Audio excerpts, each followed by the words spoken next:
When I got home from work that night, the house didn't feel right. The air was too still. I dropped my keys, turned on the lights, and froze. Everything was gone. The couch, the TV, even the kitchen chairs. My fridge was missing. The drawers hung open empty, not a single fork left. On the living room wall, a note flapped in the air from the ceiling fan. "We need it more than you do." "Thanks, Patrick." I stared at it until the ink blurred. My brother's handwriting. My pulse slowed, not faster. I didn't scream. I didn't cry. I just thought, all right then, let's begin. My name is Amanda Collins, and for most of my life, I thought being a good sister meant giving everything you have. I live in Kansas City, Missouri, and I've worked at the same insurance office for almost 20 years. People there say I'm dependable, the kind of person who always stays late to finish what others leave behind. They don't know that's how I've lived my entire adult life, picking up what others drop, fixing what others break, carrying weight that was never really mine. When I was 25, my parents died in a car accident on a wet October night. My brother Ryan was 15, still a kid, still full of unfinished sentences and late homework. At the funeral, our relatives whispered about who would take him. One aunt said we have 3 of our own. Someone else suggested foster care. I remember standing up, voice shaking but firm. He's coming with me. And he did. I rented a small apartment with faded carpet and leaky windows. By day, I worked full-time as an office assistant. At night, I stocked shelves at a grocery store. Ryan got my bedroom. I slept on a pull-out couch. I made sure his shoes were new even when mine had holes. On his 16th birthday, I baked a cake at midnight because I couldn't afford the bakery one. He hugged me and said, "You're the best sister ever." I believed him. Years went by. I saved for his college tuition, skipped vacations, skipped life. I still remember the day I drove him to campus. He waved from the dorm steps, all energy and promise. I sat in the car afterward and cried, not from sadness, but relief. "You did it," I told myself. "He's going to be okay." But Ryan never really grew up. He called every month needing help with rent, books, gas. I sent money without hesitation. When he graduated and got a job, I paid his first deposit for an apartment. Then he met Brittany. At first, I was happy for him. She was bubbly, talkative, always complimenting my cooking and pretending to help wash dishes after dinner. They dated for 5 years. When he proposed, he called me crying. "I can't afford the wedding I want." I told him not to worry, I'd handle it. $20,000 later, he had a perfect ceremony under fairy lights and soft jazz. I watched him dance and thought Mom and Dad would be proud. A few months later, I gave them $30,000 for a down payment on a house. It's an investment I said half to convince myself. He promised to pay me back someday. Someday never came. Then little things started changing. Brittany came by, often always smiling, always asking, "Oh my gosh, that bag is gorgeous. Can I borrow it?" Or, "Those shoes would look perfect with my dress tonight." We wore the same size, so it was easy. I didn't mind at first, but she never brought anything back. After a while, my closet looked thinner, my patience too. I'd text her about a blouse, and she'd answer, "I think I left it at my mom's." Next time she came, she'd eye something else. One afternoon, I stopped her before she could ask. "You still have my blue jacket and the beige purse and that sweater I lent you last month? I'd like them back." Her smile froze. "Wow, you really keep track, huh? Don't be so greedy." Ryan walked in halfway through, frowning. "What's going on?" "Nothing," Brittany said. "Your sister's upset because I borrowed a couple of things." He turned to me. "Amanda, come on. You've got plenty of clothes. Don't make it a big deal." That line cut deeper than he realized. I swallowed whatever I wanted to say and stepped aside. I didn't want to fight. I just wanted peace. After that, they stopped visiting as much, and maybe that was a relief. I focused on work, started saving for myself for once. A new couch, a better kitchen, maybe even a proper vacation. I thought the worst was behind us. I was wrong. The first sign that something had shifted was how Brittany's tone changed whenever she talked to me. She'd once called me the sweetest sister-in-law in the world. Now it was, "Oh, Amanda, you just wouldn't understand." I brushed it off at first. People get busy. People change. But every small moment started adding up. Whenever we were together, she found ways to remind me of what I had and what they didn't. "You're so lucky," she'd say, glancing around my living room. "Some of us can't afford nice things yet." It was a compliment that felt like an accusation. Then came the endless borrowing. One weekend, Brittany asked for my silver clutch. The next, my heels. After a month, she was walking around in my jacket, holding my purse, posting photos online with captions like, "Date night look." I'd comment half-jokingly, "Nice purse. Looks familiar." She'd reply with a laughing emoji, never mentioning it again. I told myself to let it go. Ryan loved her, and I loved him. But one day, she crossed a line. She came over, eyes on the new rug I'd just bought. "This is stunning, Amanda. You always pick the best things. I wish we could afford pieces like this." Then, like she couldn't help herself, "If we ever buy something that nice, I'm calling you to decorate for us." She said it sweetly, but it stung. That evening, I tried to talk to Ryan. "She keeps taking things, Ryan. Clothes, shoes, even my blender last week. And she never brings them back." He sighed, barely looking up from his phone. "She's just borrowing them. Don't make it weird. She's not returning them." He rolled his eyes. "Amanda, you can afford to replace it. Why are you acting like this?" Something in his voice, the dismissive way he said it, made my chest tighten. I wanted to scream that I'd spent half my life working so he could have everything that I was tired of being treated like a safety net. But instead, I just said quietly, "I'm done lending her anything." After that, the visits stopped. Weeks went by without a text or call. When I finally reached out, Ryan replied with one sentence, "We're fine, just busy." Busy. Right. I poured myself into work. By summer, I'd saved enough to finally renovate my house, the first real investment I'd ever made for myself. I ordered new furniture, new appliances, everything coordinated and bright. The house smelled of fresh paint and wood polish. For once, every piece in that space was mine, bought with my own money, and no guilt attached. When the renovation finished, I called Ryan to offer him my old furniture. "Hey, most of it's still in great condition. You and Brittany could use it for the new place." There was silence then, a muffled voice in the background. I heard Brittany scoff. "Tell her we don't want her junk." Ryan came back on. "Sorry, Amanda. We've got other plans." I smiled into the phone. "Of course. No problem." After we hung up, I sat in my spotless new living room, the light slanting through the windows. I should have felt proud, but instead there was a strange ache in my chest. For years, I'd been the person who gave, who carried who, made sure everyone else was okay. Now, with no one left to take care of, I wasn't sure who I was. Still, I told myself, "You've done enough. You've earned this peace." I had no idea that within a week, that peace would be stolen too. It happened on a Thursday. I remember because I'd worked late finishing reports and stopped for takeout on the way home. The sky was turning gray, the kind that makes the streetlights flicker on early. When I pulled into my driveway, something looked off. The porch light was on, but I never left it that way. My stomach tightened. The lock was bent, metal twisted like a paperclip. I pushed the door open. Silence. Every inch of the house felt wrong. My footsteps echoed on bare floors where the rug used to be. The walls looked wider, the air colder. My couch gone. My new refrigerator gone. Even the framed photos of Mom and Dad gone. Only the faint marks on the wall showed they'd ever been there. In the kitchen drawers gaped open empty. I slid one out, no forks. Not one. That was what broke me, not the big things, but the small, stupid detail. Then I saw it. A piece of paper taped to the wall. My brother's handwriting, large and careless. "We need it more than you do. Thanks, Patrick." I stood there reading it again and again, the words burning deeper each time. My pulse slowed, cold creeping up my spine. I didn't cry, not this time.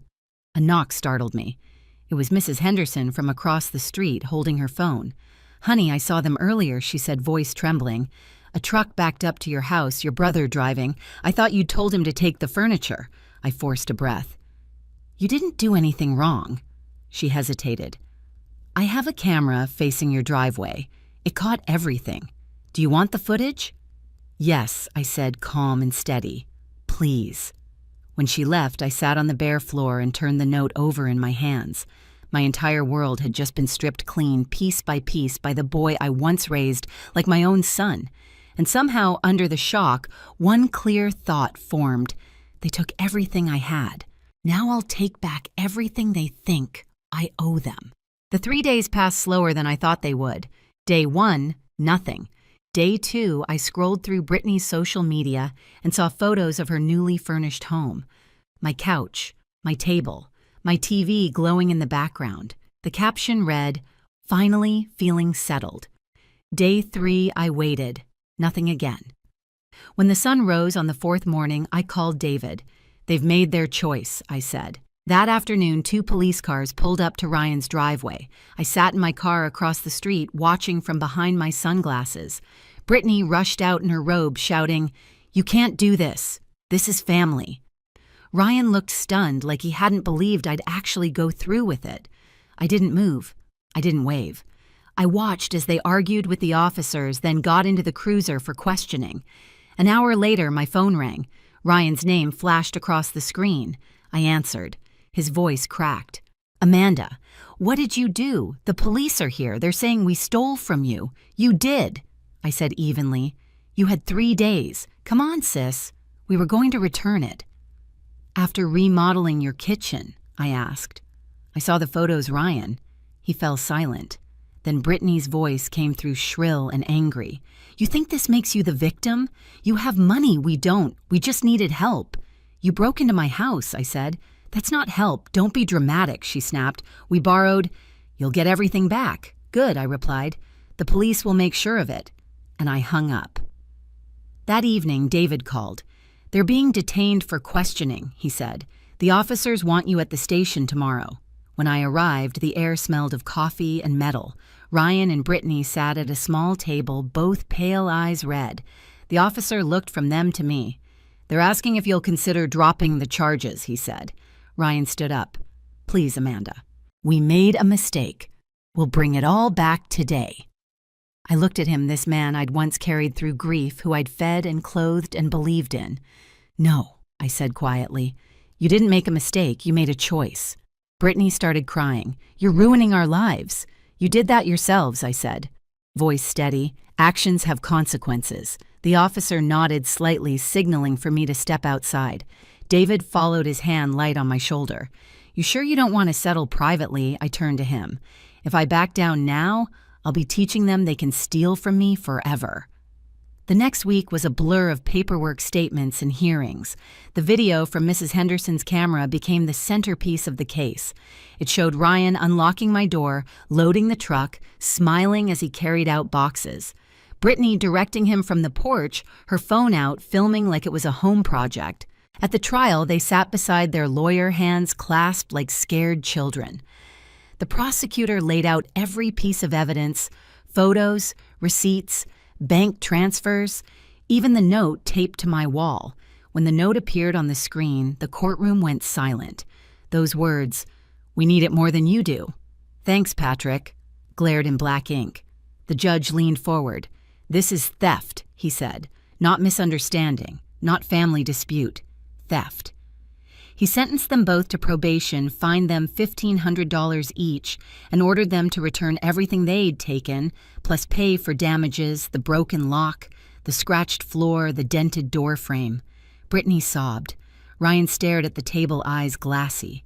I didn't smile. I didn't speak. I just felt something unclench inside me. After court, I met David in his office. He slid a folder across the desk. "Everything's resolved," he said. I opened it, then looked up. Not quite. He raised an eyebrow. "I want to change my will." "Excuse me, I've left everything to Ryan since my parents died. I want to remove him completely." "Who should inherit then, Charity?" "Set up a trust fund." David nodded slowly. "I'll draft it today. Do you want him notified?" "Yes," I said. "Send him the notice personally." 2 days later, Ryan showed up pounding on my door. The chain lock rattled under his fists. I peered through the peephole. "Amanda!" he yelled. "You changed your will. Are you serious?" I opened the door just enough for the chain to hold.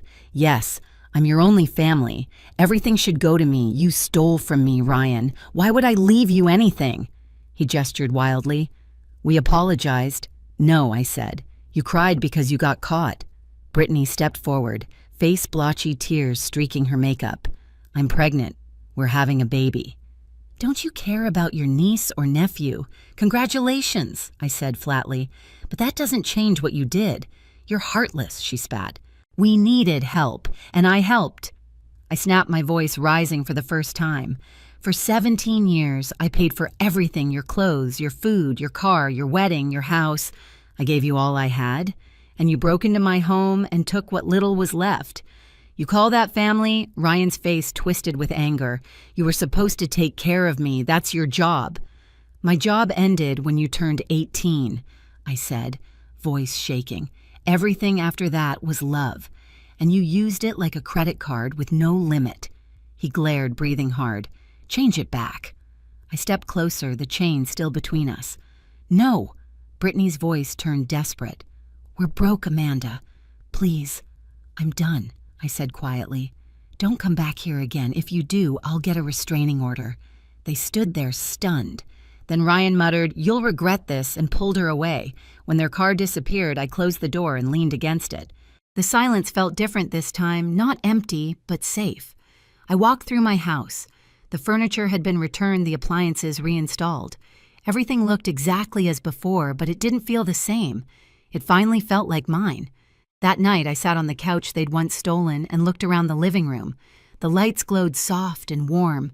For the first time in years, I wasn't thinking about what I owed anyone. I was thinking about what came next. 2 weeks later, the world was quiet again.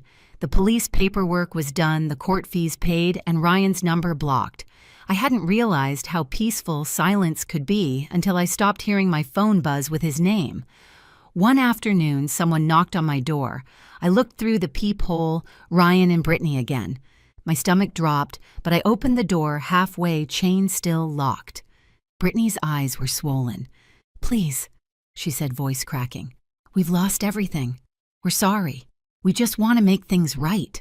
Behind her, Ryan stood stiff, jaw clenched. I didn't raise my voice. You already had the chance to make things right. Remember the 3 days Brittany wiped her face? We're having the baby soon. It's a girl. She deserves a family. Something inside me softened for a heartbeat, then hardened again. She'll have her parents. That's enough. Ryan finally spoke quieter than I'd ever heard him. I don't expect you to forgive us, but you're all we have left. I looked at him for a long moment, and that's exactly why I can't do it again. I closed the door slowly. Their voices faded down the walkway, swallowed by wind. Later that week, I had a full security system installed, cameras, alarms, motion sensors. As the technician finished, he said, No one's getting in here again. I know, I replied. That evening, I sat in my living room, everything back in its place. The light poured golden through the windows. The couch felt solid beneath me, the air clean, safe. I poured a glass of wine, took a sip, and whispered to myself, You did it. You stopped the cycle. For the first time in 17 years, my life belonged to me. A month later, I was standing barefoot on a beach in Maui, the wind warm against my skin. The ocean stretched out like glass, endless and blue. I hadn't taken a real vacation since my parents died.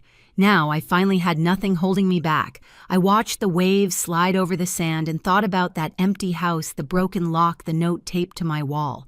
For years, I'd mistaken sacrifice for love, guilt for loyalty. It took losing everything to understand that family isn't blood, it's respect. I smiled, letting the salt air sting my eyes. For the first time, it didn't hurt. It felt like freedom. As the sun dipped below the horizon, I whispered, 3 days, that's all it took to see the truth. Then I turned away from the water and walked toward the lights of the resort, leaving every trace of them behind. If you've ever had to choose yourself over family, tell me your story in the comments. And if you believe peace is worth fighting for, hit subscribe, there's more to come.